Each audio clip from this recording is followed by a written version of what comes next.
Okay. It makes me do that before I can even join the friggin' session. Oh, for real?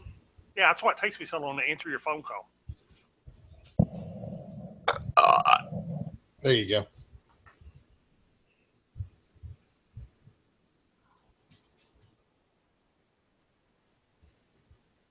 Hang on. The dog was considering being mischievous. I was seeing if I had to intervene. He was sniffing the remnants of my dinner. I didn't know if I was going to have to snatch it away from him. Ah, Okay. Counting down. Or not. Go away.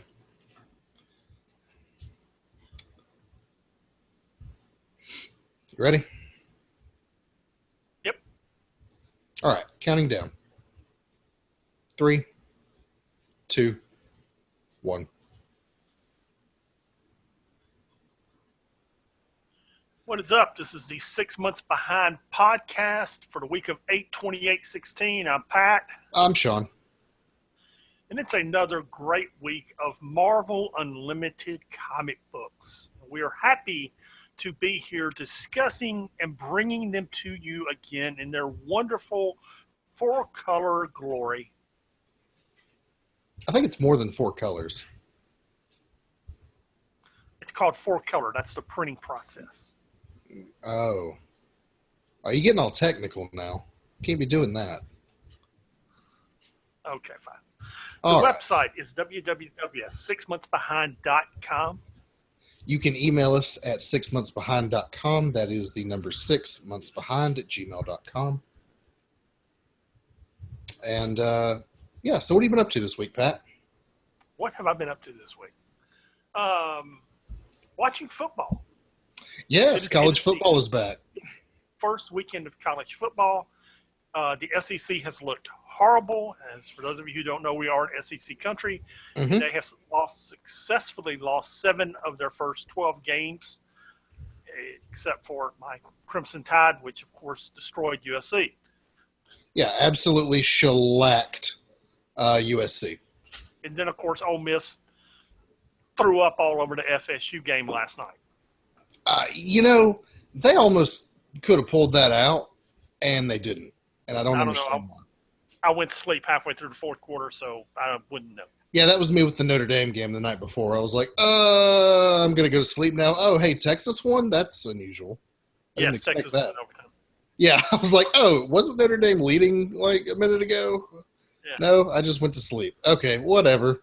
Okay, this is the Beaner and Pat Sports Podcast. Hey, listen, Now, for the back next here at Comic Book. for the next 3 months, you're going to have to listen to us banter a little bit about football There you go. and about how bad Auburn's going to be. Auburn is going to be fine, man. They're going to be fine. They covered the spread. Dude, they covered the spread. This is true. And here's the thing. If your coach knew how to kick field goals, they might have won the game. Coaches don't kick field goals. FSU did last night. It kept them in the game. I think they kicked 5. Okay, and it kept them in the game. I know what you if mean. If your coach had kicked 2, they might have won the game. Instead, no, you're going for it on 4th down and freaking turning the ball over. No, you're absolutely right. Yeah, Auburn lost and still looked better than LSU, so I'm happy. Dude, no doubt, man. Anyway, to get into this week's comics, or rather before we get into this week's comics, just to let you guys know, we do talk about some of the plot lines that go on. We're not going to give you major spoilers here, but if you have not read the books and you would rather not be spoiled at all, go read the books, come back later. We'll be here, I promise. Yes. Good week of comic books, too. Yeah, we did have some good ones this week, I thought. Yeah. I'm kind of over the first section, the Spider-Man section. I'm really over this whole Amazing Spider-Man 1.3 thing. I don't know where this... This we've talked about how this book is not very good, and it's not, and I don't care, and I don't even know where it's happening in continuity or what the consequences are. But this issue was better than the last 2. It wasn't great, but it was better. Particularly the conversation that Spider-Man and Beast have later on about what constitutes a superhero. That was better, but it wasn't good enough to make me care. No, absolutely not. There's also the question of, is that really Uncle Ben? It's not. No, it's not. But there is some doubt. Yeah, here's the thing. There's a lot of comic books I read just this week alone. And yeah, I read them and I'm like, okay, this was pretty good. Let's take Drax #4, for instance. It was better. It wasn't great. It was better, but I just didn't hate it when I got through. Okay, or Hercules #4. Hercules has drug a lot, but it got better. And at least I just didn't read the book and just thought, I don't care. I just wasted 10 or 15 minutes of my time reading this book. And that's how I feel about some of these books sometimes, like this Amazing Spider-Man book, because I just, there's not a villain here I care about. It's not a story I care about. It's not doing anything the Spider-Man universe is relevant. There's nothing here I care about. Decent art, but there's just nothing.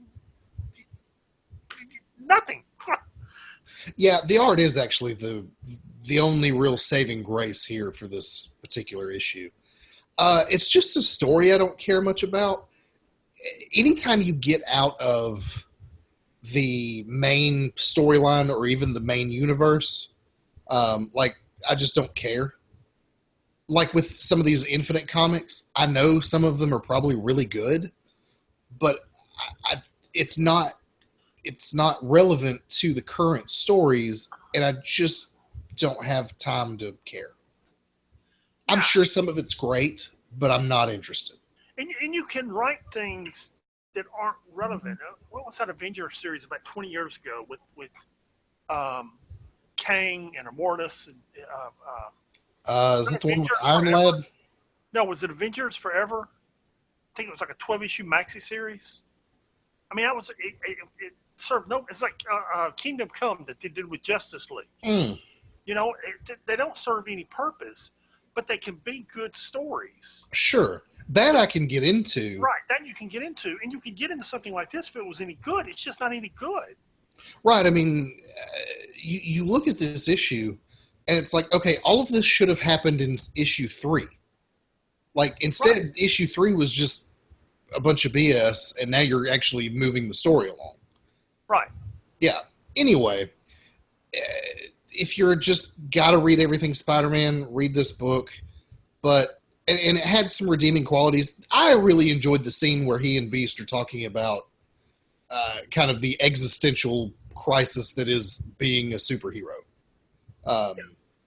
and what it means to be an augmented human. That was good, but that was really the only thing that I enjoyed through the whole thing. Yeah, I'm with you. Yeah, that was the only Spider-Man book we had this week. Moving on to All New X-Men #5, also known as Teen X-Men. Yes, and I think this is the issue you've been waiting on. What do you mean? This is where we see the Laura Kinney and Angel story really develop. Oh, right, yeah, because in the previous issue, she runs into the Blob. Man's just trying to get a bite to eat, decides to wreck his dinner, and she gets her face pounded in by the Blob. And, of course, she has a healing factor, so it all grows back and she's fine. But her boyfriend just literally watched her get beat to death. Yes, literally watches her get beat to death, and then watches her body, regrow. For lack of a better term, regrow, and basically hurls about halfway through the process. Mm-hmm. And we won't spoil his decision for you, but it's a lot for him to grasp. Well, and as you would expect, he's clearly identifying some sort of problem that she's got where she thinks she's invincible, so she thinks she has to do everything for everyone, and that she has to be the one to take all the hits. But she is invincible. To a degree. I mean, there's a way to kill Wolverine. Well, Yeah. I mean, it can be done, but it ain't easy. No, certainly not. But Bob didn't do it. no, certainly. But you know, she is nearly invincible. But I think Angel is having some issues dealing with that. Yes, he absolutely is, which is the point of this. Yeah, it's This it's the issue. major crux of of this issue. You also have what's her name just walking up into the cathedral at Notre Dame and just screaming at God. Yes, I, she has. She has. what is her name? Is that Monique? No, it's not Monique. That's No, that's the other one.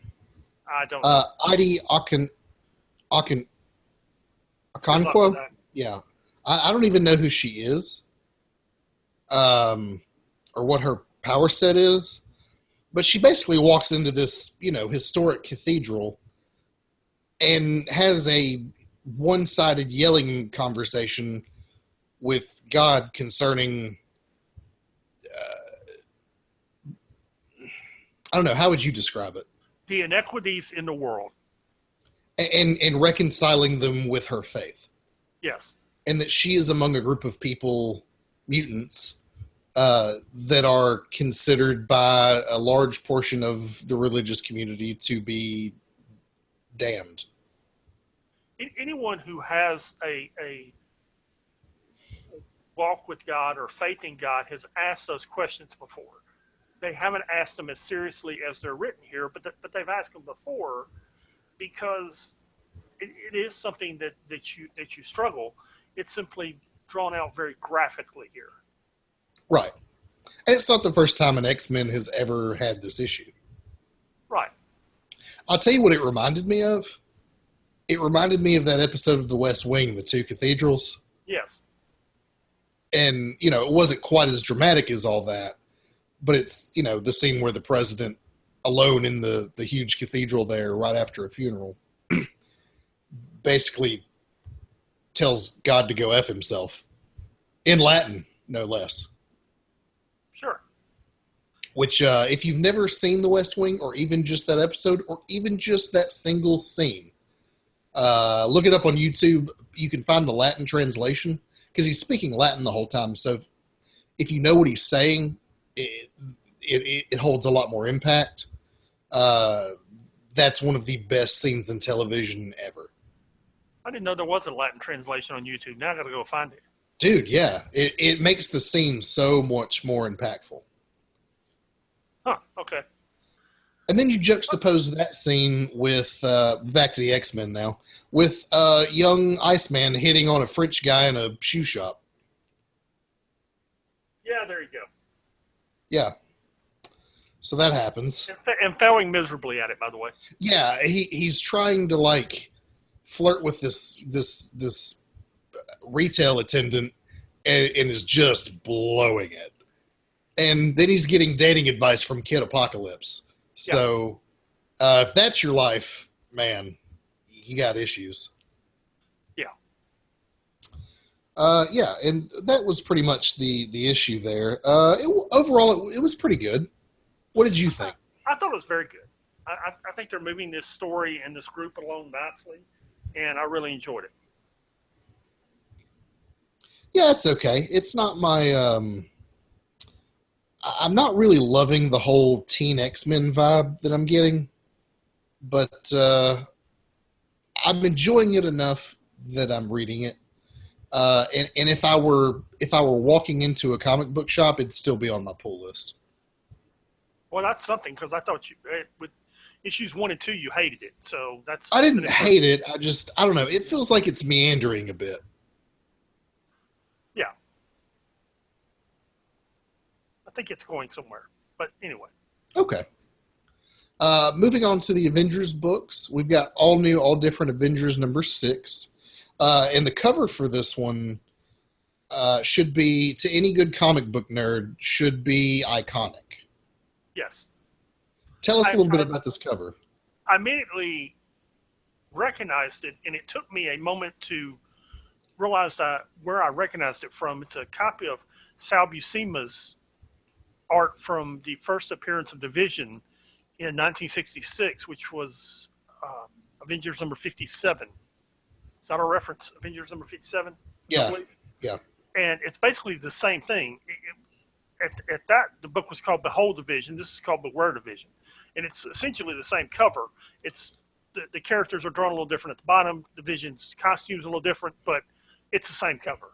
Right, but if you took that cover and, did it in a modern style of today, that's what you'd have. It's an homage. Yes. And I actually really enjoyed this issue. Go ahead. Good issue. While we're at it, Alex Ross did that cover, and it's a gorgeous cover, but...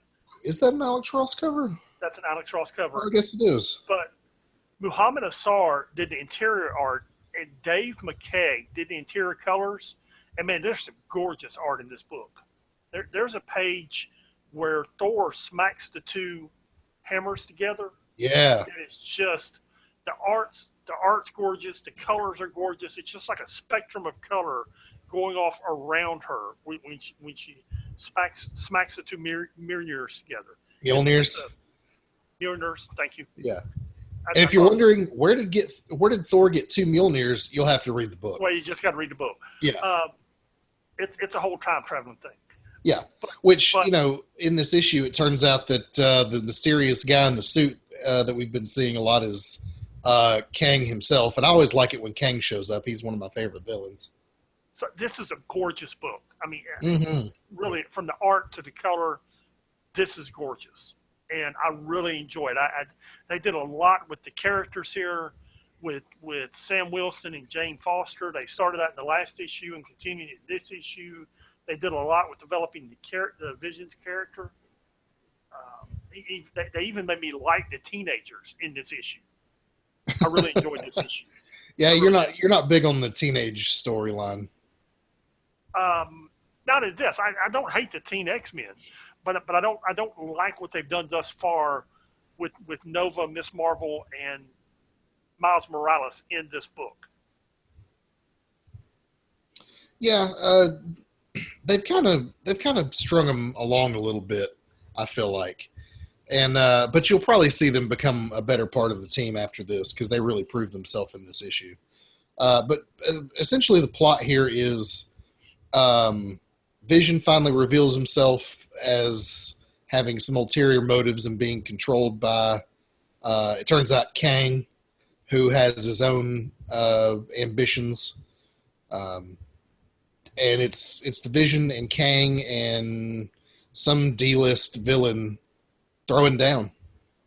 Yeah, and it's got some really interesting time travel bits to it that I'm not going to spoil for you. They do find out that Thor is Jane Foster. Or rather, Sam Wilson does anyway. Sam Wilson does, yes. Yeah, through a series of events. Yeah, it's really just a throwdown book. I mean, there's a lot going on in this issue, but it's essentially just a big battle with the Avengers. Yeah, and it's a really good one.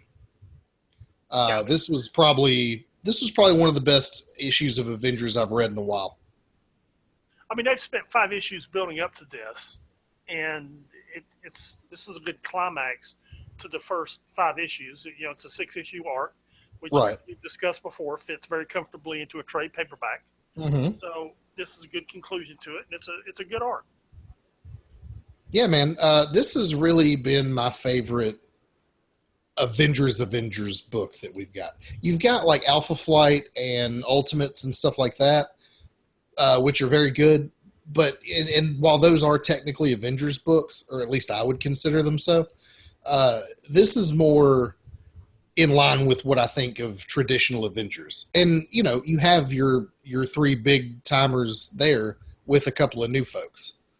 So this is, of all the Avengers books that are coming out, this one feels like the most traditional.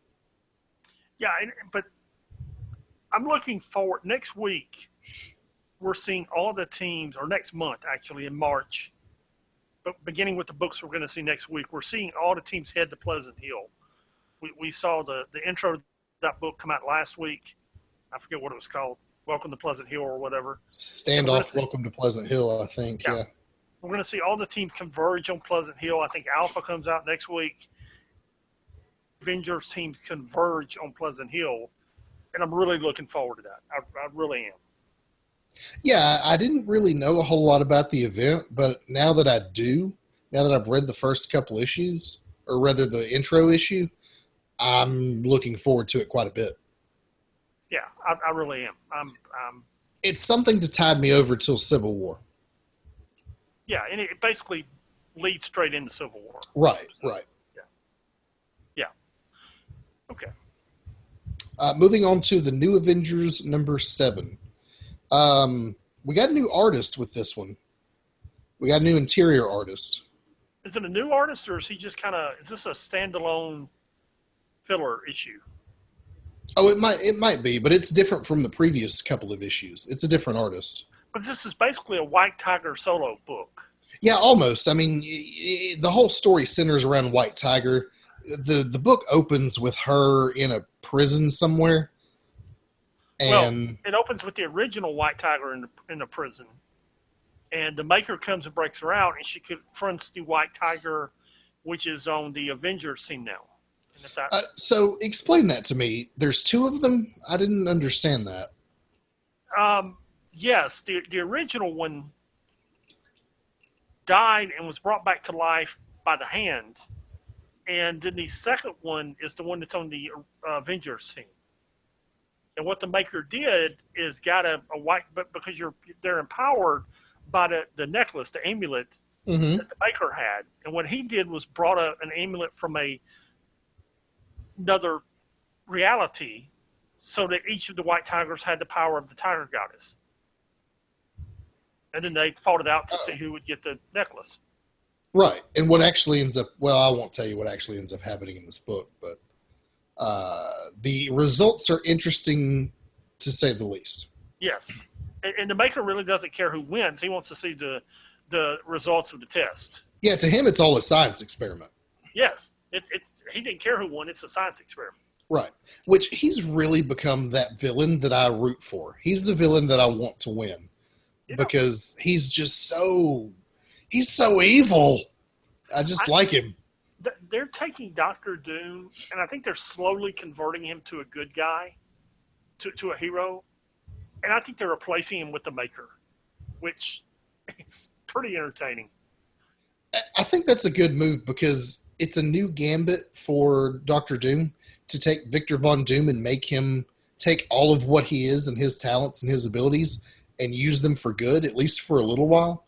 It's a new thing to do with that character, which has gotten a little stale, especially, after he became God and all that, that whole thing.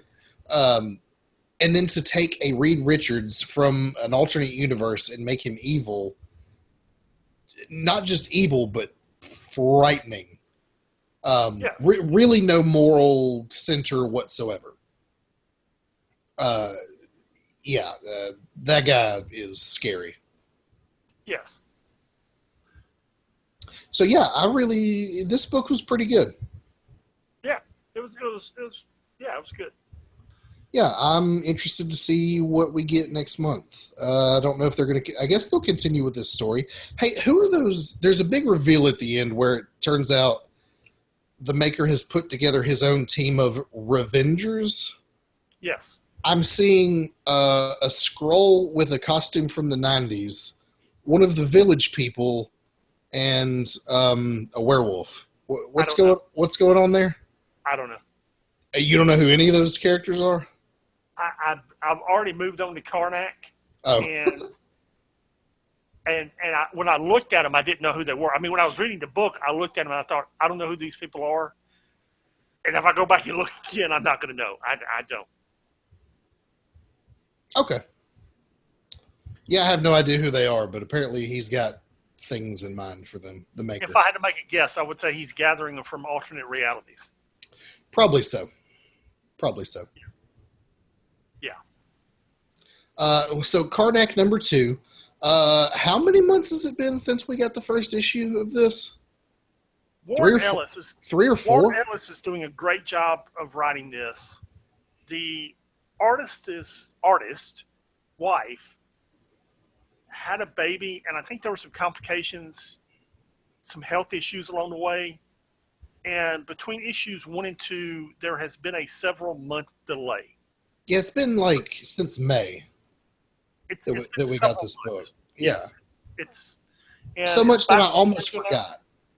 Yes, it's back on schedule now, and this is a very good book.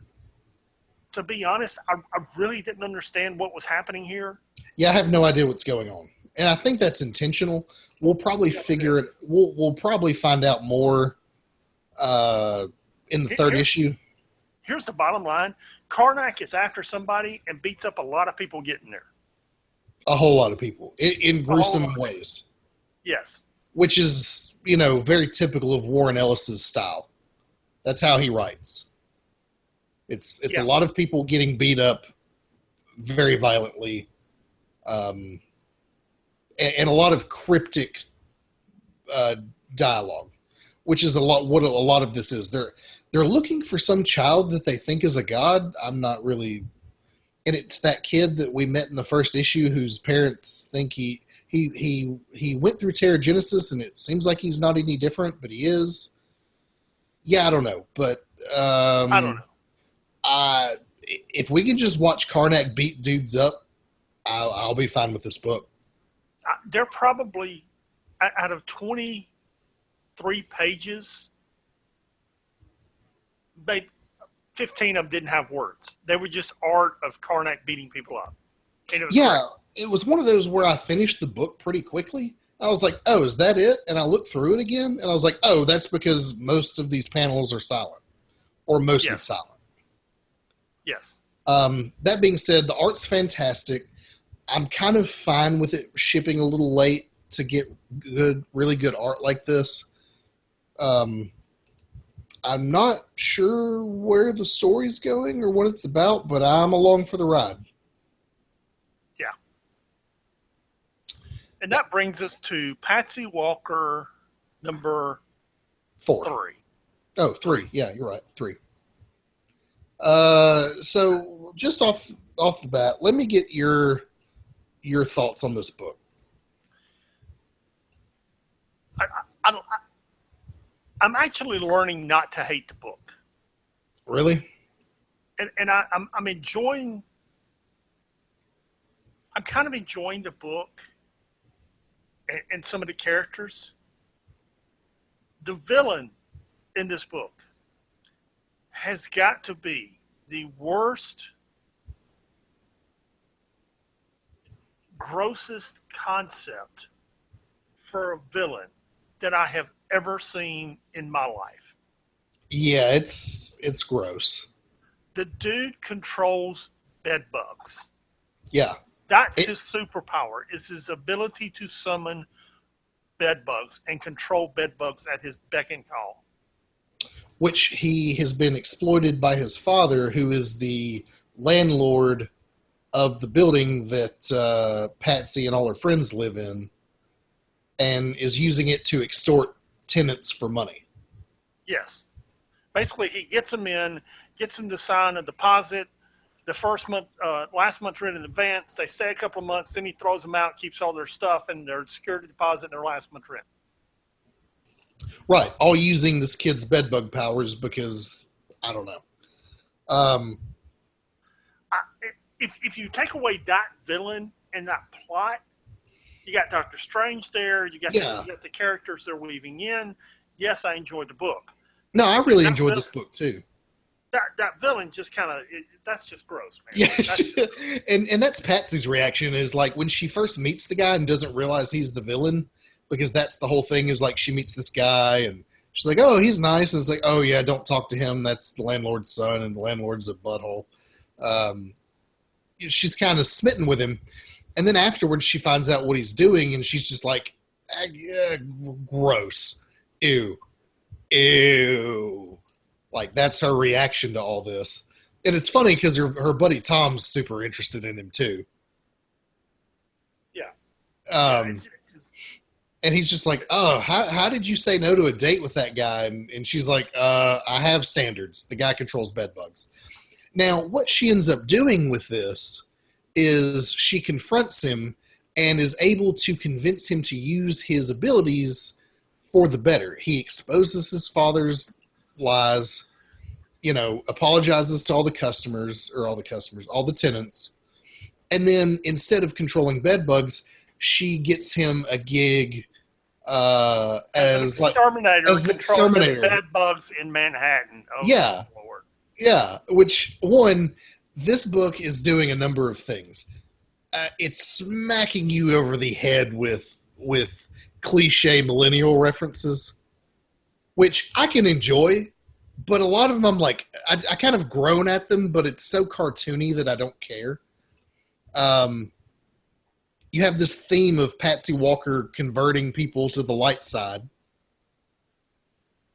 And you also have this sort of New York, living in New York or a big city vibe. Like, they talk about things that you just wouldn't understand if you don't live in New York or a large city. Yeah. I didn't enjoy this month's book as much as I enjoyed last month, but it was good. I just can't take the villain. Yeah, the villain grows. It gives me the heebie-jeebies. Yes. So, moving on to All New Inhumans number 4. Refresh my memory on this one. This is Crystal and her team still in North Korea. Oh, right. Okay. They're captured, and Crystal really goes off script with what Medusa told her to do and what S.H.I.E.L.D. told her to do, and just stomps everybody. Yeah, pretty much.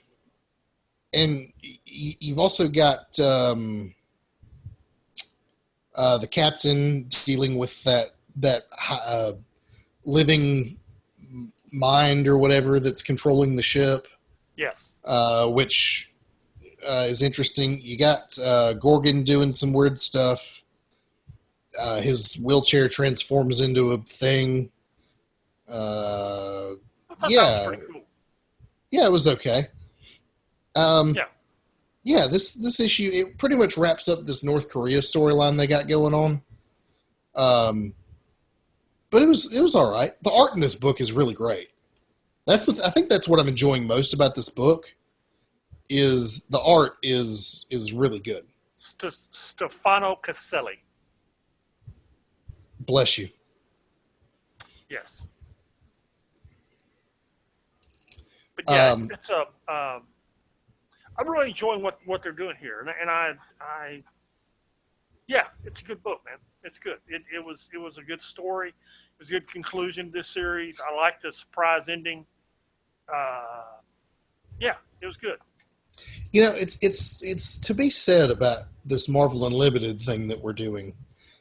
If I were just walking into a comic book shop and looking at the new titles and picking the new titles and saying, okay, this is my pull list from here on out. Here's the books I want to read. This would not be one of them. Neither would the Patsy Walker book, honestly. Or probably that Karnak book. But because I'm paying the same price for all of it, I read it and I'm like, I'm always pleasantly surprised. Yeah, it's we're assuming if you're listening to this podcast that you're getting Marvel Unlimited for $9.99 a month, and we don't need to sell you on the product. There's 12, 13 new books this week. Yeah, and next week I think we're looking at like 15 or 16. Maybe 18. That's the average, somewhere between 12 to 15 a week. Man, I think Marvel's goal was to put out between 60 and 70 books a month. Sure. So that's how many you're getting on Unlimited. That's how many are rolling into Unlimited each month new, not counting all of the back issues that they're putting in. This week they put in about 10 or 12, 15 Luke Cage books. And we get to read these things. Like, take, for instance, that Avengers story with the with Kang in it. When I have time, I want to go back and read those Avengers stories again. Because they were, once I figured out it's Kang, I was like, all right, I'm going to go back to issue 1 and start this over again and figure out what really happened here. And figure out what happened to the Vision. So I can understand the whole plot better. I've gone back and read so many things. When we saw that cover, we're going to talk about it in the classic section. It's just there's just so much here that you can enjoy that you wouldn't normally get the opportunity to. Yeah, particularly if you're limited on a budget and you're having to pick and choose what books you want each week. I mean, the 15 books that came out this week, if they're all $3.99, that's $60, not even including tax right there. That's, $75 worth of comic books that you got for less than $10. Yeah, for this week. For this week, yeah. Yeah. You get a whole month's worth for $10. Yeah. Yeah, and I mean, we're not trying to sell you on the book on the product. We're just saying this is a great way to read comic books if you're on a budget. If you're on a budget, there's no other way to do it. None. Yeah, absolutely. Anyway, Inhumans was really good. Moving on to Daredevil number 4. This is not quite a standalone issue, but it's kind of what I would call a bottle issue, where you have really one setting and you're doing something a little different than you would do in a normal issue of Daredevil. And you've got Daredevil running around for Steve Rogers, helping him basically do a drug bust. Yeah. And and Daredevil isn't exactly questioning himself.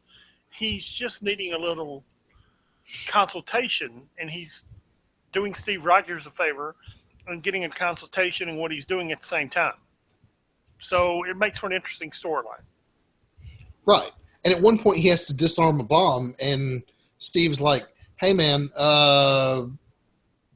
what color wires do you see? and Daredevil's like, he doesn't know I'm blind.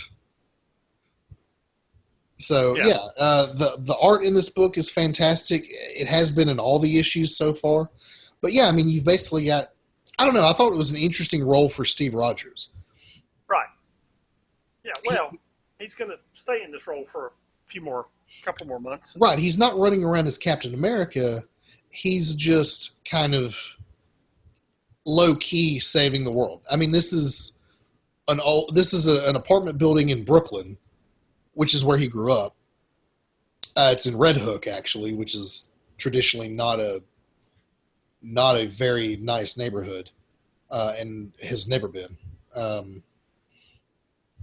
Not so much anymore. Brooklyn's kind of a different place than it used to be 20, 30, even 50 years ago. But, there's these guys basically running a meth lab out of an apartment, and they've got all these explosive chemicals, and Steve's afraid the place is going to go up in flames one day. So he's just like, oh, hey, Daredevil, you need some help? Well, can you help me with a favor first? And basically runs the mission with him. Right. Yeah. So it's an interesting little issue. Yeah, and it does deal a little bit with Ten Fingers and his church, and there's an interesting development concerning Daredevil's apprentice, not sidekick, as they make a point to say. Yes. There's a little bit of that. But mostly it's just Daredevil running around beating up drug dealers. Yes. And disarming bombs. Yeah. And this art makes me think of Sin. Do you ever see the movie Sin City? I saw it a long time ago. I haven't seen it recently. Yeah, I haven't either, but it just makes me think of that. It's that sort of, I don't know, it's like a weird lighting sort of thing. And I think it's a style of art that really suits the Daredevil book.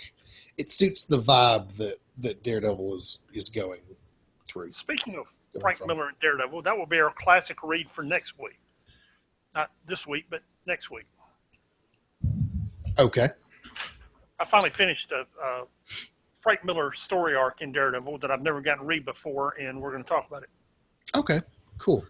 But for now, that brings us to Drax number 4. Okay. Hey, you tell us about Drax real quick. I've got to step. Just 1 second. Yeah, you muted the microphone before you actually stepped away, but that's okay. Drax number 4 is written by the infamous CM Punk, who is actually making his fighting debut this weekend. And I don't understand how Fin Fang Foom gets all over the world, or I should say all over the universe. But somehow Fin Fang Foom is on a planet somewhere on the other side of the universe, and Drax and Terrax and another villain are there, and they have to fight first other people and then each other and then Fin Fang Foom. And if that makes any sense whatsoever, you understand why I'm not exactly writing or enjoying the writing of Phil Thomas, also known as CM Punk. But at least he did actually manage to advance the story this time. So, at least that's something. Yes, he did manage to advance the story, so that we've got Terrax and Drax fighting Fin Fang Foom. Now, I said where you were going. I don't know how Fin Fang Foom got there. Yeah, because he was fighting the Hulk like last week. I know. He was fighting the Hulk in the ocean last week, okay? Which was the first thing that I thought when I was like, Fin Fang Foom, what? I don't know how Fin Fang Foom transported to the other side of the universe. It also gives you this impression that Fin Fang Foom's been there a while. Like he's got an ongoing project happening where they're looking for these eggs or whatever. Yeah, so how's he in the ocean with the Hulk in there at the same time? But at least they advance the story and it doesn't suck anymore. Okay? Yeah, it wasn't terrible. The first 3 issues were really, really bad. Yeah. And this at least wasn't that bad. Let's put it that way. Right, exactly. So, and I'm going to say the same thing about, did you have any input on Drax number 4 before I move on to Hercules? I did like the murder robot that they have to fight or fight alongside. Well, they fought it, and then they wound up fighting alongside it, or I guess they're going to fight alongside it in issue 5. I just thought he was an interesting character who, he's this robot who's programmed to kill, and he's just grandiose about how he's going to murder them all. Yeah. Go ahead. Go ahead. No, go ahead. I wasn't going to say anything. Okay. Hercules number 4, I feel the same way about, because issues 1, 2, and 3 were really slow. And now with issue 4, they finally advanced this storyline because they keep talking about the storm that's been coming. And in issue 4, we finally see what the storm is. We finally realize it's this group of people. They've captured his friend Gil. And, we see Herc actually fighting the storm. I wish I could go back and tell you who these characters are, but they're not in the notes, and I don't remember their names. But the storm is actually a group of villains. And Hercules is fighting them, and we're actually going somewhere with this. And this issue also greatly improved. Some of these stories are, as these books are, we talked about this last week with The Worst X-Men Ever. Mm-hmm. How it took him 5 issues to tell a story he should have probably told in 2 or 3. And I feel the same way about Drax and Hercules. It's taken them 4 issues to get to where they probably should have gotten in issue 2. Right, or it's just taking them forever to get there. Or issue 3 at the latest. At the latest. Did you read this Hercules book? I did not. It finally got good. It's finally gotten good here in issue 4, and it's just taking them so long to get there, man. It's just, but the art's good by Luke Ross. Dan Abnett's doing a great job writing it, but it's just taking so long to flip and get there. But they're finally there, so hopefully, it'll stay good. Yeah, it feels like some of these solo books are doing that. They just kind of meander for a while. Yeah, and I don't think they should, because. Yeah, I don't either. I don't know, man. I mean, it's like whether you're doing a TV show or a comic book or a series of novels, or even in the case of World of Warcraft, which you hope will be a series of movies. You got to make issue 1 sell, or episode 1, or movie 1 sell, so you can do issues 2, 3, 4, and 5. Yeah. Because if issue 1 sucks, people aren't going back and buying 2, 3, 4, and 5. No, they're not. Unfortunately, World of Warcraft will not continue to be a movie franchise, but Dude, I don't know. It did really good in China. They've already said, even as well as it did in China, they still came out with like a net $30 million loss. They're not. But the problem is also is Sony took a hit on so many movies this year. Yeah. It wasn't just World of Warcraft. It was several movies. Yeah. They took a real hit on. But anyway, some of these books are so bad that I think people bought issues 1 and 2 and thought this is bad and didn't wait for it to get better because they're paying $4 a pop for it, like we were discussing a few minutes ago, and never came back for the later issues because it's just bad, and you're not going to throw away $4 a month hoping it gets better at some point. Yeah, I mean, for me, it was always, if you don't have my attention within 3 issues, I'm out. Yeah, I don't have the $5 to spend on crappy comic books. I'm with you, man. I'm with you. And again, this is another one of those titles I would not be picking up anyway, even if I were walking into a comic book shop. But even if I were and I decided to gamble on it, I'd be mad that I spent the money. And speaking of crappy comic books, that brings us to Moon Girl and Devil Dinosaur number 4. This is not a crappy comic book. Well, tell us what you think of it. This issue is not great, actually. I didn't really care. I didn't really care for this issue, mostly because it's what are we calling him? Cho Hulk? He's the all-new Hulk. Okay, yeah, it's Frank Cho, not Frank Cho. Amadeus Cho. Yeah, Frank Cho is actually. Yeah, Frank Cho is a comic book artist. Amadeus Cho is the new Hulk, and I actually like him as the Hulk. He's again, Marvel's doing this thing where they're taking their classic characters and bestowing the title of that character onto new characters. Anyway, it's basically the dinosaur and Hulk duking it out while she's having a conversation with him about how he shouldn't be doing this. You got a 16-year-old Hulk fighting a dinosaur while lecturing a 4th grader. What part of that begins to sound entertaining? I don't care how smart the 4th grader is. Yeah, it wasn't. This was not a great issue. Thank you. And I'll be honest, we're going to give it another 2, maybe 3 issues. But if we continue to have issues like this, I might jump ship. I know the book has won awards. I know there are people who think this is great writing. I think it has potential.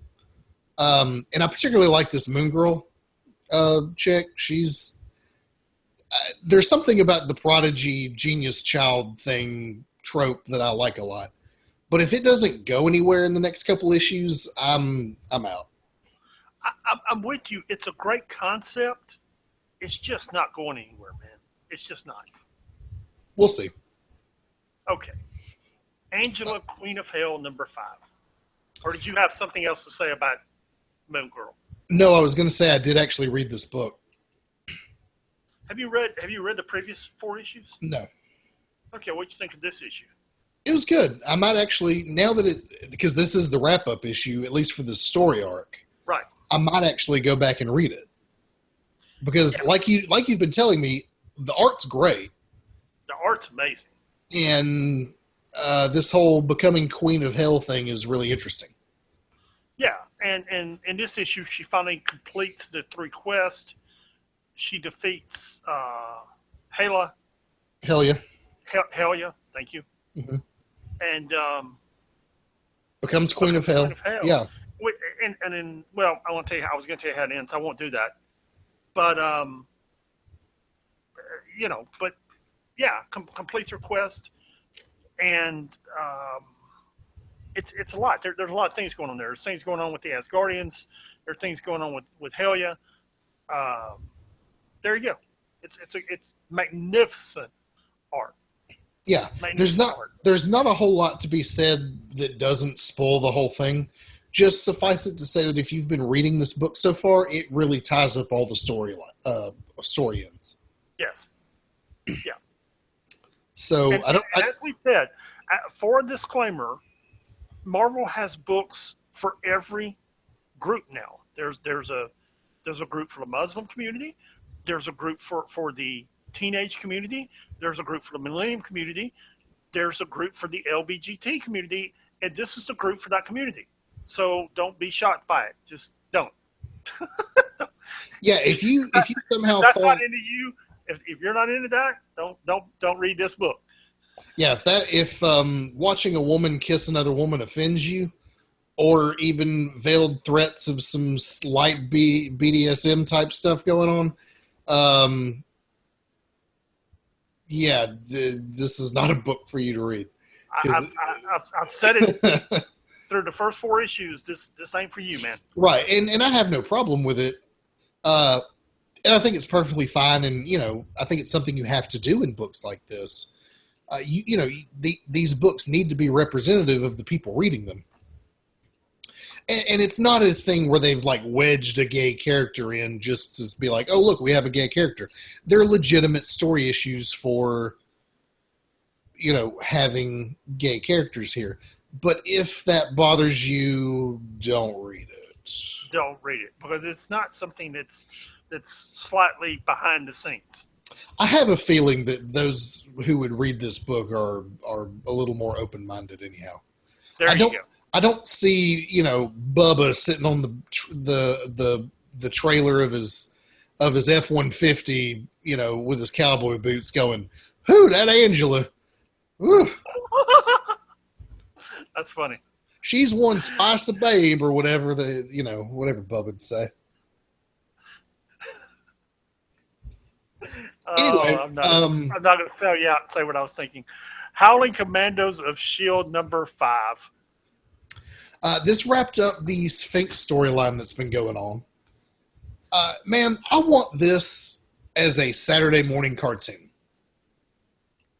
This whole book has this Saturday morning cartoon vibe going on. Every time I read it, it just makes me think about this, getting up on Saturday mornings and eating sugary cereal and watching cartoons on Saturday. I'm glad you're enjoying this book. I really am glad. Listen, it's not a great book by any standards. Thank you. But I'm enjoying it for what it is. Also, Dum Dum Dugan and Man Thing are there, so that's like 60% of it for me. I'm enjoying seeing Jasper Sitwell. Well, I was going to say alive. Zombie Jasper Sitwell. Zombie Jasper Sitwell. Okay. Yeah. Yeah. And Hit Monkey's pretty good too. Oh, I really like Hit Monkey. Hit Monkey's great. That's what I'm saying is like maybe it doesn't need to be a Saturday morning cartoon. Maybe it needs to be an Adult Swim cartoon, but a cartoon. Okay, that wouldn't be bad either. Like, I think you could tone it down a little bit for cartoons, but yeah, like an Adult Swim cartoon or something like that, it'd be perfect, man. It just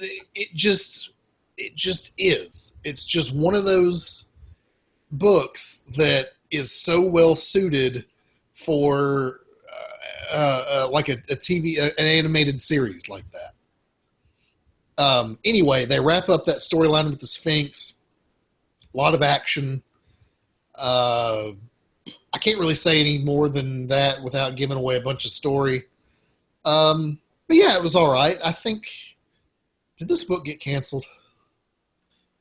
I believe it's going to after the Pleasant Hill series, yes. Okay. So if you're enjoying this book, enjoy it while you can. Yes. That concludes the 616 section and brings us to the Star Wars section of our Marvel Universe. With a long time ago in a galaxy far, far away, there was a kid named Kanan. Number 11. Yeah, Kanan number 11. This is the continuing story of Kanan from the Star Wars Rebel cartoon, which, by the way, is great if you like Star Wars at all and you're not watching get around to watching it someday. I am. Listen, just go if you don't know how you feel about it, go watch the trailer for the upcoming 3rd season. Holy cow. If nothing else, it's a master class in what makes a good movie trailer. It's really good. Anyway, You continue. Kanan, as we have found out, used to be a Jedediah. Jedi Jedi Padawan by the name of Caleb Doom, and he was Padawan to Master Balaba. I couldn't think of her name for a second. And this whole issue deals with they're on the front lines of the Clone War and run into General Grievous and throw down with General Grievous. And I really enjoyed this issue. I've enjoyed this whole series, actually. Yeah, I haven't. What do you not like about it? Yeah, I'm not invested in it. I'm not invested in the character. So I'm really not. If you were watching the cartoon, you would be invested in the character. It's behind Narcos season 2. I'm still watching The Man in the High Tower. I'm still trying to watch Suit season 5. I got about what I say, High Tower, High Castle. Yeah. Okay. I mean, I've got like 4 or 5 shows. It's behind. No, I understand. I mean, I'm still trying to get through Mr. Robot. I need to watch The West Wing for a 12th time. I actually watched the episode of The West Wing today. Oh, did you? What episode did you watch? In the Shadow of Two Gunmen, part 1. Oh, yeah, that's the first episode of season 2. Yes. Where they're dealing with the shootout after the season finale. Yeah. Is that the one where Josh is fading in and out? Yes. Okay, that's what I thought. Yeah. Literally, it was 4 o'clock. I was tapped out at work. My brain was shutting down, and I was looking at something on YouTube, and there was the season 1. There was the Shadow of Two Gunmen, and I pulled it up on Netflix and started watching it, just to waste my brain. That's really the first season of that show is great, but that finale and then the 2 episodes after that of season 2 really kick off the stride of that show. Yes, that's when it was winning all of its Emmys. There in seasons 2, 3, and 4. That's when it was just racking up Emmy after Emmy after Emmy. When it was just in its prime. But before, what's the creator's name? Aaron Sorkin. Yeah, before he got on cocaine again, lost his mind, and left the show and came back to the show, and yeah. Yeah. Anyway, Kanan number 11. If you like the cartoon or Star Wars at all, be reading that series. I'm really enjoying it. That wraps up all of our current books for the week. We do have a few miscellaneous books. Guide to the Marvel Cinematic Universe, Marvel's The Avengers. Number 1. I did not read it, but I saw the cover, which was pretty cool. Have I sent you that YouTube video where the Avengers... Actually, there's 2 great YouTube videos. I may even put them on the website.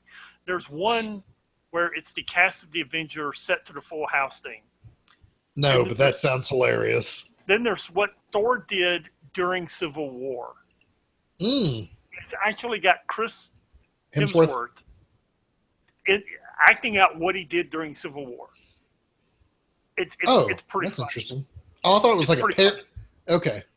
No. He's like trying to get Tony Stark on the phone so he can get involved with Tony Stark. He's trying to bribe Steve Rogers so he can get on Steve Rogers' team. Oh, that's funny. I'll email it to you. It's pretty funny. Particularly considering what Thor actually did during the Civil War in the comic books. Yeah, it's pretty funny. I'll send them both to you when we get through. Cool. For the rest of you, maybe I'll put them on the website. All right. Then you got Marvel Universe Ultimate Spider-Man Spider-Verse number 4. Half the reason I don't read these is because it takes too long to read the title, and by the time I'm done reading the title, I'm already bored. There you go. That's a Infinite comic. I'm sure it's great. Yeah, The Dump is an old Guardian, like one old Guardians of the Galaxy book, yep, and a bunch of Luke Cage books. And if we've said in the previous weeks, the Luke Cage, Iron Fist books are just going to keep coming for the next few weeks, months. Luke Cage premieres in about 3 weeks, 4 weeks, and they're just. Ooh, yeah. No, it's like 2 weeks. No, it's September 30th. Yeah. Okay, so it's like 3. But yeah. It's coming soon. So you're going to keep seeing Luke Cage books until they get his whole thing. I predict in about 2 weeks we're going to see a character spotlight in the Discover tab about Luke Cage. Yeah. Once they finally get all the books there. Yeah. What was your, go ahead. I was going to ask you what your favorite book was. Probably that All New, All Different Avengers #6. Yep. I was going to say that too. All New, All Different Avengers #6. It was definitely that book, it finally caught its stride. It finally made me interested in these teenagers, revealed who the villain was. Good climactic fight issue. It was a good book. Good art. Yeah. Good villain. Yeah. Anytime Kang shows up, I'm down. Yeah. Kang is he's one of my favorite Avengers villains. For sure. Yeah. Yep. And then that brings us to the classic read of the week. Take it away. The classic read of the week is Avengers Series 1, issues 57 and 58. Didn't we just mention these earlier? We did, because the cover for All New Avengers #6 is the homage to Avengers 57. And this is where Roy Thomas, Avengers 57 is the first appearance of the Vision. Avengers 58 is the origin of the Vision. And Roy Thomas is the first guy. He took over writing the Avengers in issue 35. And if you read the history of Marvel Comics, which I can refer you a couple of books to, which I have read, Roy Thomas is the first guy that Stan Lee ever completely trusted to just write comic books, where he didn't stand over his shoulder, proofread everything. He would turn in the script to Lee. Lee would give it back to him. It'd go back and forth. He eventually, when Lee finally stepped down as editor-in-chief, Roy Thomas was the guy that succeeded him. Because that's how much trust that Stan Lee had in Roy. And when he gave Roy the Avengers, Roy had obviously written some things for Marvel before then, Lee just gave it to him, just said, do it. Didn't worry about it, didn't follow up with him, just said, do it. And Roy just did it. That's how good Roy Thomas was. At the age, he actually took over the Avengers at the age of 24 is when he started writing for Marvel. He wrote these issues at age 26. And it just, when you look at what he did here in issues 57 and 58, this is what the Avengers second Avengers movie is based on. Yeah. It's the stuff that Roy Thomas wrote. I mean, that's how good it was. And it's, it's hokey 70s writing, okay? It's not great. But there's still some good stuff there, man. And that last page of Avengers 58, where the Vision's standing there crying, is Sal Buscema's art. It's great art, man. It's great art. It's a great picture. It's a full-page picture of the Vision standing there crying. And, dude, it looked good, man. It looked good. Those are some great issues. That's a great cover by Sal Buscema there on 57. Those are two good issues. Yeah, I actually did go back and because you told me this was going to be the classic read. I actually went back and flipped through those issues, and yeah, man, it's good stuff. It's not the first time I've read them, but it's been a while. So yeah, if you are looking for something to read, if you want to see what the second Avengers movie is based on, if you want to know more about the Avengers, about the Vision and his origins, this is where it all happened. And by the way, the lesson here is, you can tell a good origin story in 2 issues, and it doesn't take 25 issues or 12 issues to do it. You can do it in 2 and pretty well flesh it out. Yeah, but then how do you sell a 6-issue trade paperback? Well, there you go. Yeah. All right. Well, that pretty much wraps us up for this week. You can email us at 6monthsbehind@gmail.com. That's the number 6monthsbehind@gmail.com. You can check out our website at www.6monthsbehind.com. Fantastic. Do you have any wisdom for our listeners before we go? I have no wisdom. I don't. No wisdom. I was contemplating my dog and piles of crap in the backyard, but actually Amanda's dog and piles of crap in my backyard, but no, I really don't. Okay. Dog crap, wisdom of the week. Bye, everybody. Peace.